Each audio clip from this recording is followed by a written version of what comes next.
नमस्ते प्यारे विद्यार्थी। आज हम आपके मैथ्स का वायरल वीवीआई प्रश्न करने वाले हैं जो कि आपको 18 फरवरी के एग्जाम में देखने को मिलेगा। यह मेरा आपका डे 1 है, पहला दिन है।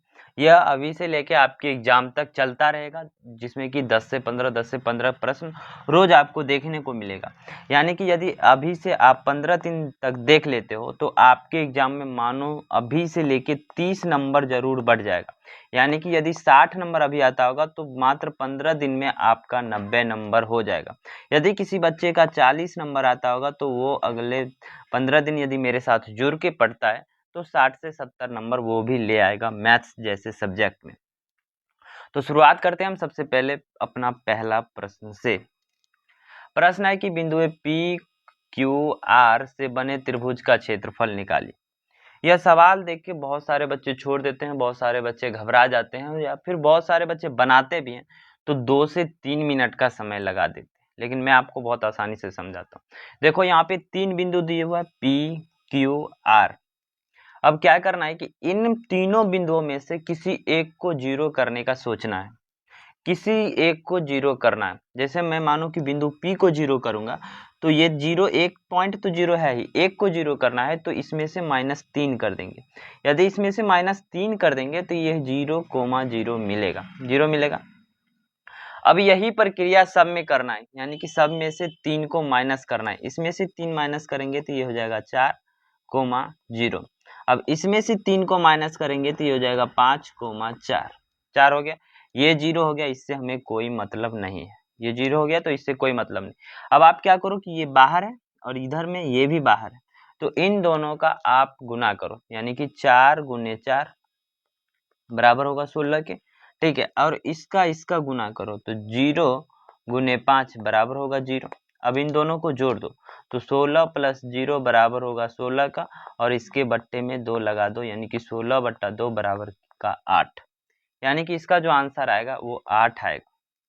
आप को यदि ये तरीका समझ में आ गया होगा तो आप 10 से 20 सेकंड में आंसर निकाल सकते हैं। सीधा क्या करते हैं, यहाँ पे देखते कि 3 था, 3 को मैंने माइनस किया, सब में से 3 माइनस करके ऐसे लिखते और बाहर बाहर वाला को जोड़ते तो 4 चौके 16, सॉरी गुना करते तो 4 चौके 16 और इसको जोड़ते तो ये 0 हो गया 16, 16 का बट्टा में 2 करना था तो 8 आंसर आ गया। इसी प्रकार से एक प्रश्न और है यह, जिसमें कि यह 0 किया गया है। यह प्रश्न 2025 में भी आया था और 2023 में भी आया था और इस बार भी पूछा ही जाएगा, मेरी यह गारंटी है। तो इस प्रश्न का आंसर आपको कमेंट में बताना है। इसमें आपको 0 भी नहीं करना, ये 0 हो गया है, हुआ है, तो इसमें आपको आंसर बताना है। अगले प्रश्न की ओर हम बढ़ते हैं। कहता है कि समांतर श्रेणी के 20वां पद क्या होगा। इसमें भी क्या होता है कि जब बच्चों को फॉर्मूला नहीं याद होता है तो वो सवाल का आंसर निकाल ही नहीं पाता। लेकिन मैं आपको बहुत ट्रिक समझाता हूँ। 20वां पद निकालना है, कोई बात नहीं, 20 में से -1 करो। 20 क्या करना है, 20 - 1 तो क्या होगा, 19वां पद होगा। 19वां पद, उसके बाद डी निकालो। डी बराबर क्या होगा, डी बराबर 6 - 3 बराबर हो जाएगा 3। इतना हो गया। तो 19वां पद क्या हुआ, तो 19 निकल गया। 19 का इस डी से गुना कर दो तो 19 दिया, और प्लस में इसको फिर से 3 लिख दो तो क्या हो जाएगा, 19 दिया 57 प्लस 3 बराबर का 60। ऑप्शन डी आपका सही आंसर। आप फॉर्मूला से निकालेंगे फिर भी वही आएगा, मैंने बिना फॉर्मूला का निकाला, वही आंसर है। 20वां पद निकालना था, उससे एक कम किया तो 19, और देखा कि अंतर कितने का, जिसे हम सार्वंतर कहते हैं, तो 3 का था, उससे गुना कर दिया, और जितना पहला पद जो था, पहला पद यहाँ पे 3 था तो मैंने 3 को जोड़ दिया तो मेरा आंसर आ गया। ठीक है, समझ गए आप। अब कहता है कि दो वृत्तों के क्षेत्रफल का अनुपात 4 अनुपात में है तो इनकी त्रिज्या का अनुपात क्या होगा। ठीक है, कभी कभी आपको त्रिज्या का अनुपात दे दिया जाएगा, उसके क्षेत्रफल का अनुपात पूछेगा। यहाँ पे क्षेत्रफल का अनुपात दे दिया और त्रिज्या का अनुपात पूछा है। कुछ नहीं करना है, 4:9 है, इसका रूट लगा दो। 4:9 का ये हो जाएगा 2:3। कितना हो जाएगा, 2:3 किसमें है, ऑप्शन बी आपका सही आंसर। लेकिन यदि यही त्रिज्या का अनुपात रहता और क्षेत्रफल का पूछता, आपसे क्षेत्रफल का पूछता, तो कुछ नहीं करना था, दोनों का स्क्वायर कर देते, 2 स्क्वायर 3 स्क्वायर, यानी कि 4:9 ये आंसर होता। समझ रहे हैं आप। बहुत आसान आसान सा सवाल है और बहुत आसानी से समझा भी रहा हूँ।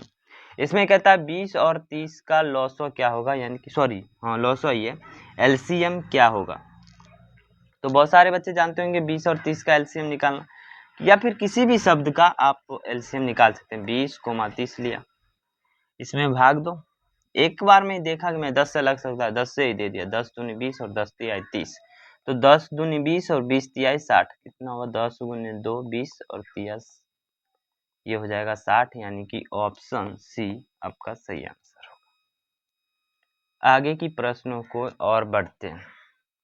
ये प्रश्न देख के तो बहुत सारे बच्चे अभी तक बेहोश हो गया होगा कि 1 2 3 4 99 तक कैसे जोड़ेंगे। इसके लिए भी मैंने बहुत आसान सा तरीका निकाला। 1 से 99 तक को जोड़ना है, कोई बात नहीं, 1 प्लस 99 करो, हो गया। उसके बट्टा में 2 लगाओ और 1 से लेके लगातार 99 तक है, तो कितना होगा, 99 संख्या होगी। 1 2 3 4 5, यदि 99 तक गया है तो 99 संख्या होगी, तो गुना कर दो 99 से, तो ये हो जाएगा 99 प्लस 1 किया तो 100, 1 मिनट, 100 बट्टे का 2 गुने 99, यानी कि 50 गुने 99, 50 गुने 99, तो ये 50 और 99 का गुना करेंगे तो ये आएगा 49 गुने 50। ऑप्शन सी आपका सही आंसर होगा। ठीक है, अब अगले प्रश्न की ओर बढ़ते हैं। कहता है कि यदि भाग एल्गोरिथम a बराबर बी क्यू प्लस आर में b बराबर 4 तथा q बराबर 5 और r 1 हो तो a का मान ज्ञात कीजिए। ये तो बहुत ही सिंपल सा सवाल है। देखो a बराबर, एक मिनट, a बराबर बी क्यू प्लस आर दे रखा है और a के b का मान कितना दिया है 4 और q का मान कितना है 5 और r का मान कितना है तो 1। तो अब a बराबर क्या हो जाएगा, यह a बराबर निकाला 4 5 20 प्लस 1 बराबर 21। ऑप्शन किसमें, ऑप्शन बी आपका सही आंसर होगा। अगले प्रश्न की ओर बढ़ते हैं। कहता है कि यदि किसी समांतर श्रेणी का nवां पद 11 प्लस 3n हो तो सार्वंतर क्या होगा। ये सवाल भी, इस प्रकार के सवाल आपके चैप्टर में भी है, आपके सिलेबस में भी है और यह सवाल हर साल पूछा जाता है। बहुत सारे बच्चे बहुत सारे तरीका लगा के निकालते हैं, लेकिन मैं कहता हूँ जब भी nवां पद इस प्रकार से लिखा हो 11 प्लस 3n या 5 प्लस 2n या कुछ भी 20 प्लस 3n, ऐसे कुछ भी लिखा हो, यदि nवां पद और सार्वअंतर पूछे तो n के साथ जो संख्या लगा होगा वही उसका सार्वअंतर होगा। जैसे कि 3 n के साथ क्या लगा हुआ है 3, तो यहाँ सार्वअंतर 3 हो जाएगा। समझ गए आप। अगला प्रश्न कहता है कि यदि किसी वृत्त पर बाह्य बिंदु से खींची गई स्पर्श रेखाओं की संख्या होगी। यानी कि ये आपका वृत्त है, नहीं बनेगा, अरे भाई क्या बन गया, अंडा, ये बन जाएगा। ये आपका वृत्त है और वृत्त से कोई एक बाह्य बिंदु है, तो इससे हम कितनी स्पर्श रेखाएं खींच सकते हैं। तो आपको अभी तक में समझ आ गया होगा कि किसी भी वृत्त के बाह्य बिंदु से हम मात्र 2 स्पर्श रेखाएं खींच सकते हैं। ये सीधा रेखा क्यों नहीं खींचा, यानी कि ऑप्शन बी आपका सही आंसर होगा। अगला प्रश्न कहता है कि किसी बाह्य बिंदु से किसी वृत्त पर खींची गई दोनों स्पर्श रेखाओं की लंबाई में कौन सा संबंध होता है। यानी कि यहाँ पे जो आपको इससे पहले दिखाया था, ये मानो कि वृत्त है, एक मिनट,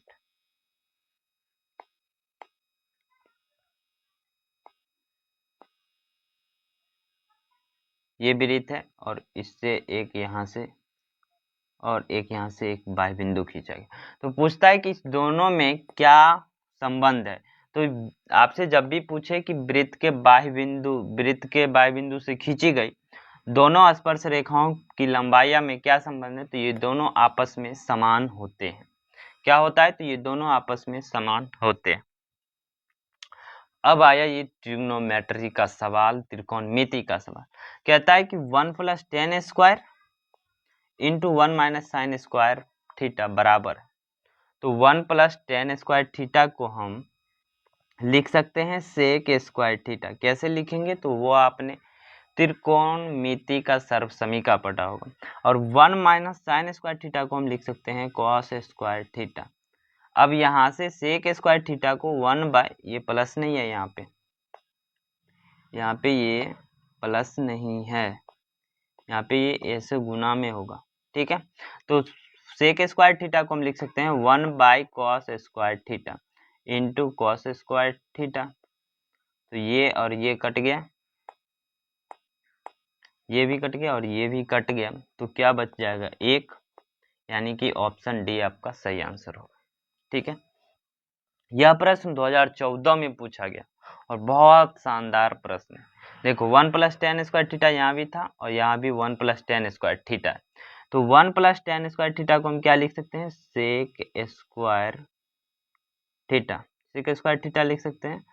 और बट्टा में है कॉसेक स्क्वायर, कॉसेक, एक minute, cosec square theta. Sec square theta को लिख सकते हैं 1 by cos square theta into cosec square theta को लिख सकते हैं sine square theta, sine square theta. तो ये हो गया साइन स्क्वायर थीटा बट्टा कॉस स्क्वायर थीटा, यानी कि ये साइन बट्टा कॉस बराबर होता है टेन का, तो साइन स्क्वायर थीटा बट्टा कॉस स्क्वायर थीटा बराबर हो जाएगा आपका टेन स्क्वायर थीटा। यहाँ पे थीटा मैंने लिया लेकिन सभी जगह ए लिखा है, तो ये हो जाएगा टेन स्क्वायर ए। तो आज के लिए इतना ही प्रश्न रखते हैं। यदि आप सभी को यह सेशंस अच्छे लगेंगे, यह सीरीज अच्छा लगेगा वायरल प्रश्न का, तो मैं आपके लिए रोज डेली प्रश्न ऐसे ही 10 से 15 प्रश्न लाऊंगा और आपको बताऊंगा। तो मिलते हैं कल नेक्स्ट वीडियो में, तब तक के लिए अभी चैनल को सब्सक्राइब कर लो, वीडियो को लाइक करके दोस्तों तक शेयर कर देना।